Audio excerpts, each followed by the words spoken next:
हम लोग यहां पे अगर किसी कैपेसिटर सिस्टम को बैटरी के साथ जोड़ दें, जैसे ये कैपेसिटर सिस्टम है, सपोज मैंने इस कैपेसिटर सिस्टम को बैटरी के साथ जोड़ दिया, ऐसे कनेक्ट कर दिया, ये तो देखो अगर यहां से चार्ज कैपिटल क्यू जा रहा है, ठीक है, अगर यहां से कैपिटल क्यू जा रहा है और इस पूरे सिस्टम की इक्विवेलेंट कैपेसिटी, इस पूरे सिस्टम की इक्विवेलेंट कैपेसिटी सी इक्विवेलेंट है, तो आप इसकी जगह क्या कर सकते हो कि एक कैपेसिटर लगा सकते हो सी इक्विवेलेंट। अब ये बैटरी है हमारे पास, इस बैटरी का पोटेंशियल डिफरेंस V है और ये चार्ज क्यों जा रहा है, ओके। यहां तक क्लियर? अब इस केस में हम लोग यहां पे कह सकते हैं कि इस प्लेट पे, ठीक है, इस प्लेट पे जो चार्ज आएगा वो क्यों जाएगा, और यहां पे हम लोग लिख सकते हैं C equivalent equal to Q divided by V। मतलब अगर आप इस सिस्टम का इक्विवेलेंट कैपेसिटी कैलकुलेट करना चाहो तो आपको Q डिवाइडेड बाई V का रेशियो अगर मिल जाएगा, that will be the equivalent capacity, right. यहां तक समझ में आ गया?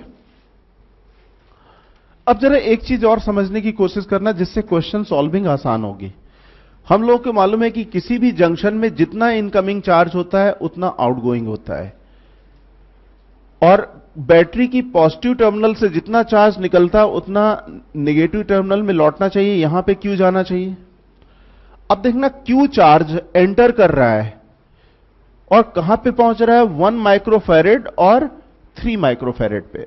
जरा यहां चेक करना कि ये जो क्यू चार्ज है यहां पे, ये 1 और 3 माइक्रोफैरेड तक पहुंच रहा है, ऐसे जा रहा है। तो इसका मतलब क्यू चार्ज यहां से लौटना भी चाहिए, और जब लौट रहा है तो ये यहां पे टर्मिनल में 1 और 3 माइक्रोफैरेड के कैपेसिटर फिर लगे हुए।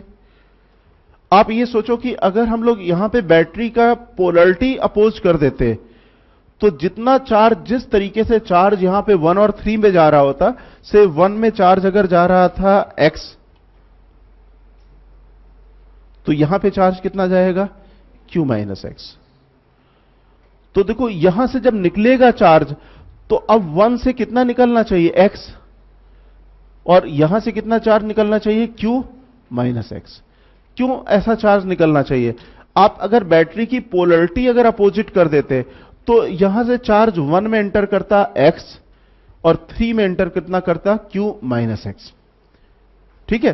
तो हमेशा याद रखो कि इस पॉइंट पे आप ये देख लो कि जितना चार्ज एंटर करता है उतना चार्ज निकलता भी है, और जिस वे से चार्ज एंटर करता है उसी वे से चार्ज निकलता है। जैसे 1 में अगर x जा रहा है तो अगर लास्ट में भी अगर कहीं पे उसी कॉन्फ़िगरेशन में रखा होगा, जैसे 1 और 3 लास्ट में भी हैं और इनिशियल भी हैं, तो अगर इनिशियल में 1 में अगर x जा रहा है तो लास्ट में भी 1 से x निकलेगा।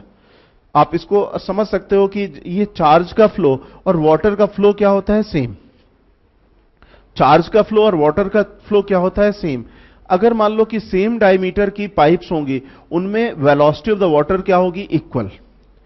तो अगर हम लोग देखें कि 1 माइक्रोफैरेड का अगर ये कैपेसिटर है, अगर वो x चार्ज ले रहा है तो पाइप में चार्ज वाटर चाहे एंटर कर रहा हो चाहे बाहर निकल रहा हो, लेकिन वेलोसिटी ऑफ द वाटर क्या होगी, सेम। किसके ऊपर डिपेंड करेगी, उसकी ज्योमेट्रिकल डायमेंशन के ऊपर। कैपेसिटर के ऊपर जो चार्ज होगा वो किसके ऊपर डिपेंड करेगा, उसकी ज्योमेट्री के ऊपर।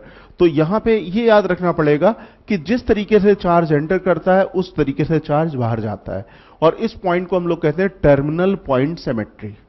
टर्मिनल पॉइंट सिमेट्री का मतलब क्या होता है कि अगर इनिशियल और फाइनल दो पॉइंट्स अगर आप देखो तो चार्ज जितना इन करेगा उतना आउट होगा, और जिस वे से इन करेगा उसी वे से चार्ज आउट भी होगा। ये वाली बात समझ में आ गई? तो चार्ज डिस्ट्रीब्यूशन सबसे पहले हमें ऐसे करना होता है, अदरवाइज आर्बिट्री आप कर लोगे तो आपके पास इक्वेशंस बढ़ जाएंगी, तब भी प्रॉब्लम सॉल्व हो जाएगा। लेकिन इक्वेशंस बढ़ जाएंगी और इक्वेशन सॉल्व करने में 2 या 3 से इक्वेशन ज्यादा सॉल्व करने में टाइम काफी ज्यादा लगता है, राइट। समझ में आ गया? तो आप चार्ज का डिस्ट्रीब्यूशन ऐसे करोगे। अब आप यहां पे चार्ज का डिस्ट्रीब्यूशन आपने कर दिया, मैं यहां पे लिख रहा हूं। अब आपको कैलकुलेट करना है Q divided by V equal to C। मतलब आपको कैलकुलेट करना है C equivalent equal to Q divided by V। अगर चार्ज यहां से निकल रहा है Q, यहां गया X, यहां पे चला गया Q माइनस X, और यहां से भी आप 100% कह सकते हो कि ये X जाएगा, और यहां से कितना जाएगा Q माइनस X। ये प्लस बनेगी, ये प्लस बनेगी, ये माइनस, क्योंकि जिससे चार्ज निकलता है वो क्या होता है, माइनस। इसका मतलब यहां पे चार्ज कितना जा रहा होगा, Q माइनस X, और यहां पे चार्ज कितना जा रहा है, X जा रहा है। तो मुझे मतलब इस डायरेक्शन में कितना चार्ज जा रहा है, क्योंकि incoming charge equal to outgoing charge. X charge आ रहा है, दूसरी साइड में कितना चला गया, Q माइनस X चला गया। तो मुझे मतलब इस वाली प्लेट में जो मैं यहां पे लिख रहा हूं, कितना चार्ज होना चाहिए,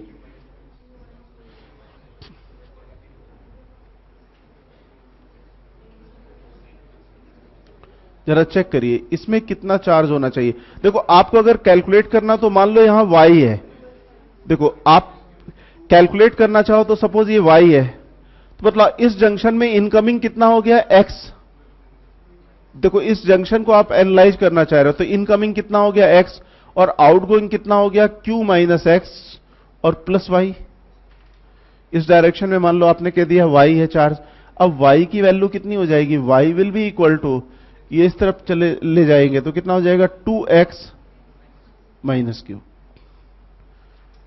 तो मतलब इसमें जो चार्ज आएगा वो कितना चार्ज आएगा, 2x माइनस क्यू आएगा, और इतना ही माइनस चार्ज यहां आ जाएगा।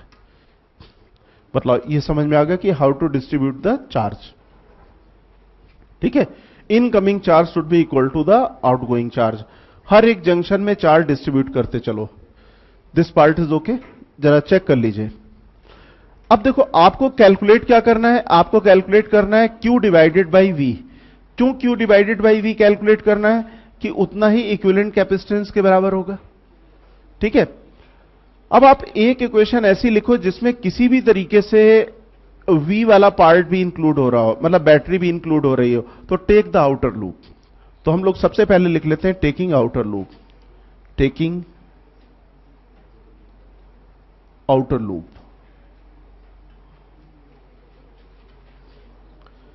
अगर आउटर लूप लोगे तो सपोज ऐसे चलना शुरू कर रहे हो इस कॉर्नर से। आउटर लूप के लिए इक्वेशन लिखना देखो, पहले इक्वेशन कैसे लिखोगे कि पहले आप 1 माइक्रोफैरेड में एंटर किए, तो प्लस से माइनस प्लेट की तरफ गए, राइट। प्लस से माइनस प्लेट की तरफ गए तो पोटेंशियल लॉस हुआ। कितना लॉस हो गया पोटेंशियल, बोलो। ठीक है, तो जरा लिख दो इस वाले पार्ट को, ये प्लस प्लेट है, ये माइनस प्लेट है, तो कितना हो जाएगा, ये हो जाएगा x minus x divided by 1। मतलब आउटर एक प्लेट को क्रॉस, एक कैपेसिटर को क्रॉस कर गए। अब आप 3 माइक्रोफैरेड को क्रॉस कर रहे हो, कितना लिखें, मतलब आप प्लस से माइनस जा रहे हो, minus Q minus x divided by 3। यहां तक क्लियर है। आउटर लूप जा रहे हो तो अब अंदर जाने की आपको जरूरत नहीं है, अब बैटरी की तरफ से घूम के आओगे, तो मतलब कितना लिख दें, प्लस या माइनस,